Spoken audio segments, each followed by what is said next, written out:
This was nice, listening to the rain pounding down and all around you, while this tree kept you warm and dry.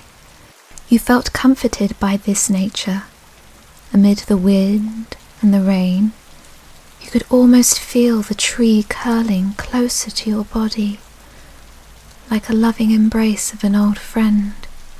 Even though this nature was strange and alien in some ways, in other ways you felt safer than you ever had before. While the glowing thistledowns had disappeared, they seemed to activate another light source for you.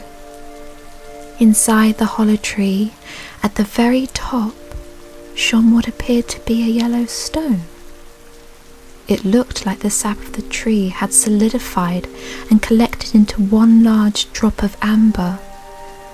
This drop gave off enough light to see inside the tree, and just a little way outside too. In amongst the coiling tree roots lay a cluster of mushrooms. Each one had a snow-white stem growing into a smooth brown cap with perfectly straight gills underneath. You reached out to the mushroom closest to you. You let your fingers graze its top, and then you could not let it go. "Come, O weary traveller, a creature of your kind clutches its brain when confronted with a thing like me." The voice thundered in your mind, all-encompassing. You didn't know what to think. There was no room in your head for your thoughts. What was this foreign voice? It could have been a delusion for touching the fungi, a cruel trick indeed, or perhaps it was a creature banished and trapped within a mushroom. Or maybe it was just the mushroom speaking itself. "Who are you?" you cried. "The who and what I am are not important at this time. The why of why you came to me is the most significant part of our fated meaning." You, blinded by this sudden invasion of your mind, began to panic. Your chest tightened as you attempted to take deep, gasping breaths. Spots scattered across your vision as you leant forward in shock. "Come again? Is this what I'm witness to? What article caused you to convulse and convince yourself to speak to me? A circle of influence? The cycle of spectacle? Or was it the spiral of complexity? No, it was not the latter, for that I am certain. Perhaps you realized you may have a mind all of your own?"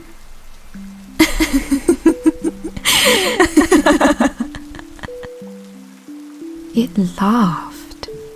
It laughed hysterically at you, ashamed of yourself, like a child who does not know the answer to a question. You began to withdraw until it caught your fingers and forced you to remain still. "Stay! Did you think I would converse with you just to tell you to leave? I tease. It is in my nature. It is nature. Pitiless. What is part of your mind is part of reality. You know the sum. Sweven is imagination made real." You startled into a slight laugh. You had bestowed permission for it to tease you, and therefore you were laughing at yourself. Whatever it was in your mind. The thought frightened you. You retreated inwards. "Is this it?" You cowered towards the inescapably absolute singularity, what we all must ultimately succumb to. Please, you need not be frightened. Frightened of a mushroom? Ha! Whatever you are of great amusement. Swallowing, you demanded to know what on earth it was talking to you. Why was it even talking to you? Didn't my friends guide you here? The Cecil they are called, speckled in the mastery of celestial children. Well, enough about them. Here am I, in all my glory, so speak to me. Oh, I beg you to make matter from your mouth, but all I find is you suffocating from astonishment. So that's what the thistledowns were. The Cecile, the mushroom said. There was no doubt in your mind. You were far from home. When you did not respond, the mushroom tutted. You wanted to understand magic, did you not? What you are wearing may be something close to it, but it's you see. You are magic as you are the universe, as you are your soul. The closest thing to magic in your mundane realm is the fractal pattern of the seed. Souls are plants willing to grow. Your flesh is an animal invented by your soul to carry it from place to place. You need to know how far you could go, where it was safe for you to tread. Tread you must, for the last word that serpentine spoke to all kind was of evanescence. After their final spell, nothing would ever be the same again. They have ejected themselves, but you see what is in the reflection. Mortals filled with nothing more than apathy, built to hold poison. Not all, however.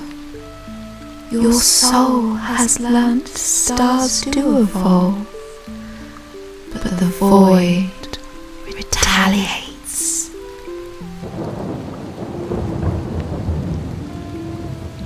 You were so confused.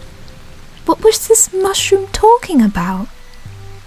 Chasing thoughts around in your hazed mind and finally seizing a word, then another and another before chaining them together and letting them fall down your tongue.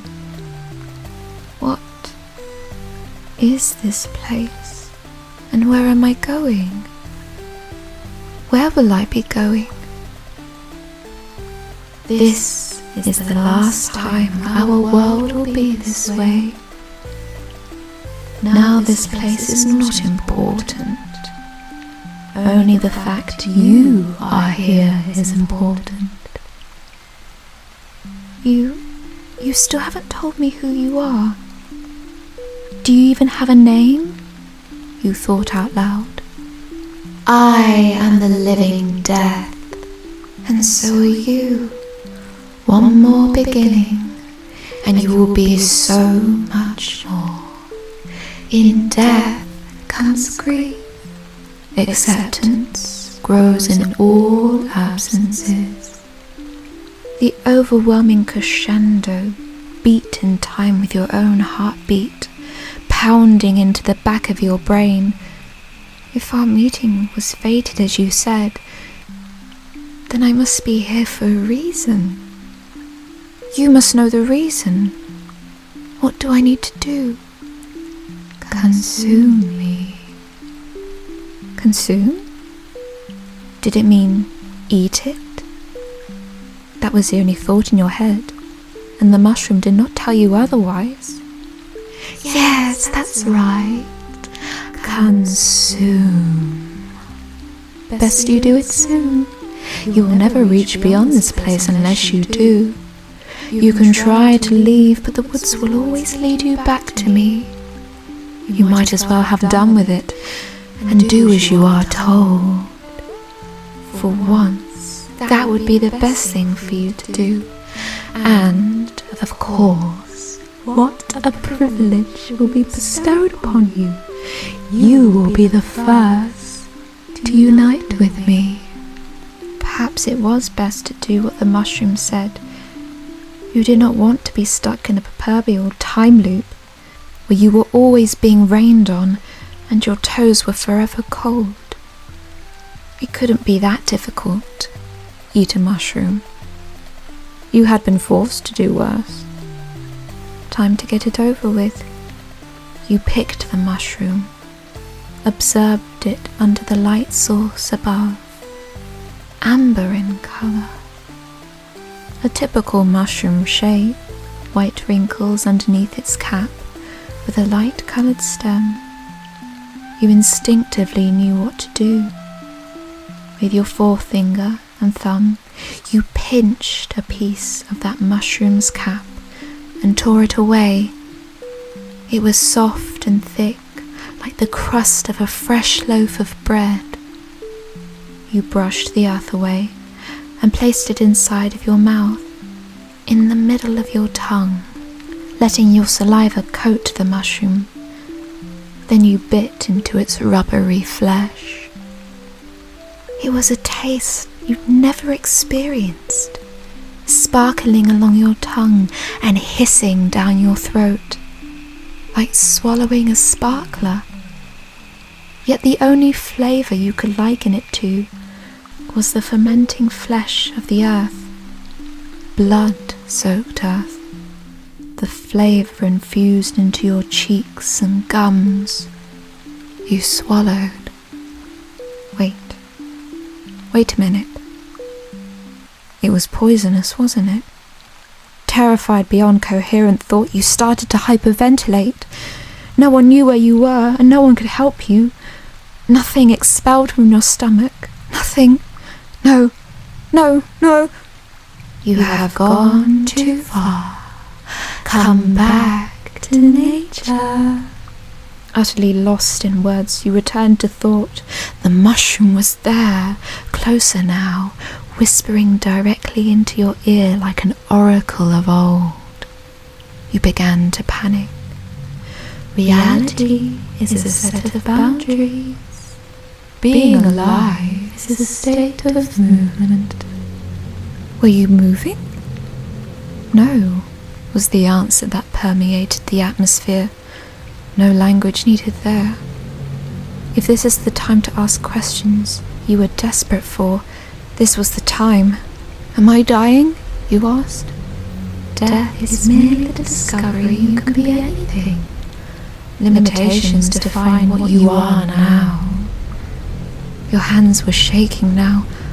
Why did you listen to this piece of fungi? You idiot! What good did it do you?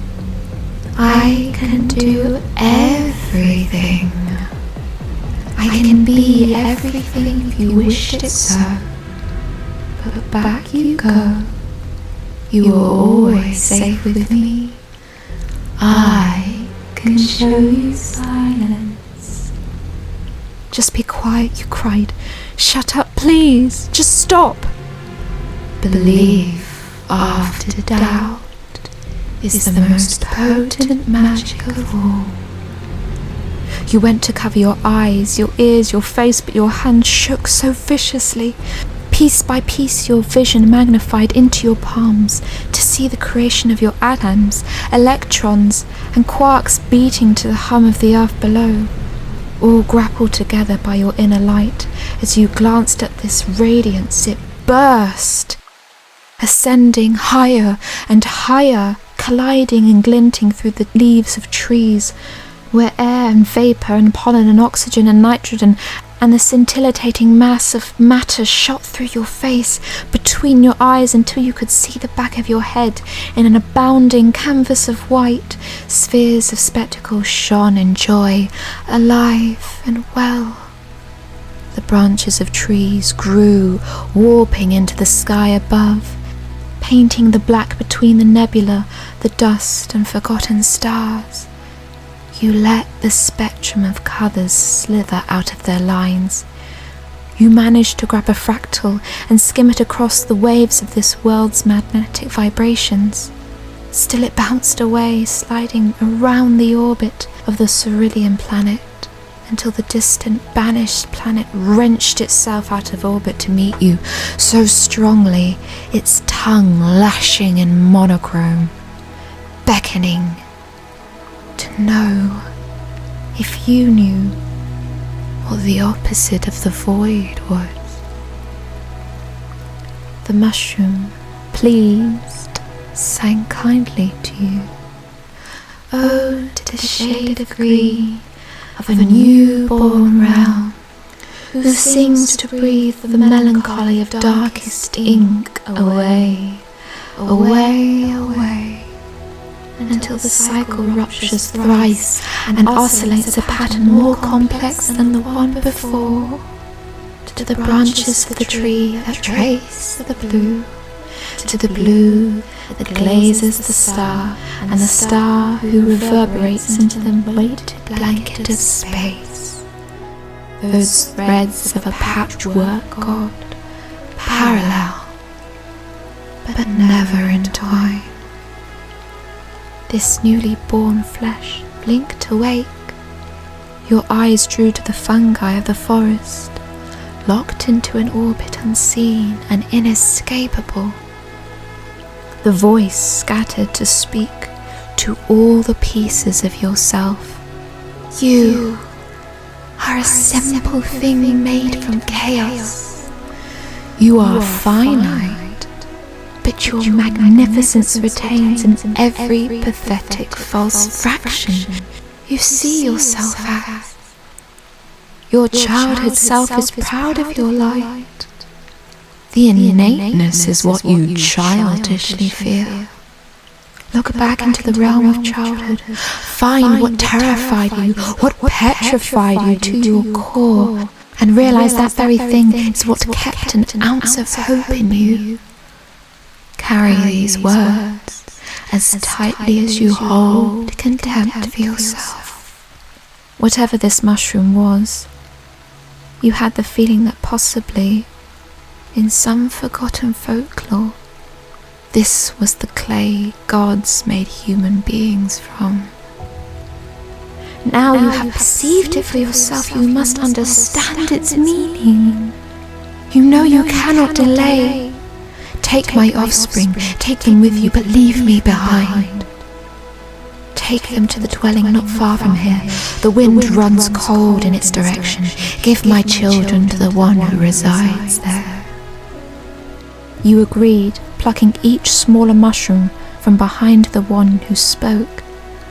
You placed them inside your pouch, right next to the stone Clear Eyes gave you. You asked what the other mushrooms would be used for. Another kind will be created from the living dead. The mushroom did not elaborate, but left their words hanging in the air, allowing your thoughts to mold them into what you please. You will find me again. A thing like me comes in many forms. Shaking your head, you murmured, "Don't go, please. I need to know more." You must concede to what you know, lest you will never grow. The mushroom pulled you back, and within an instant, like the moment you open your eyes from a dream, the voice was gone. You stumbled out of the conversation with your tongue furred and drying, left with the flickering dark once more. Your hands slipped over the gnarled roots of the tree, trying to find purchase as your mind wandered between spaces. Your dilated pupils sunk into pinpricks. You crashed onto the forest floor and laid there, waiting for the rain to stop and for the world to twist round again.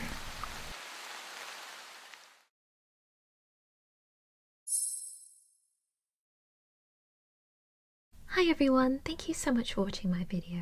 You know, usually I think about things to say in this part of the video, but I have no idea what to say. I hope you're having a lovely autumn.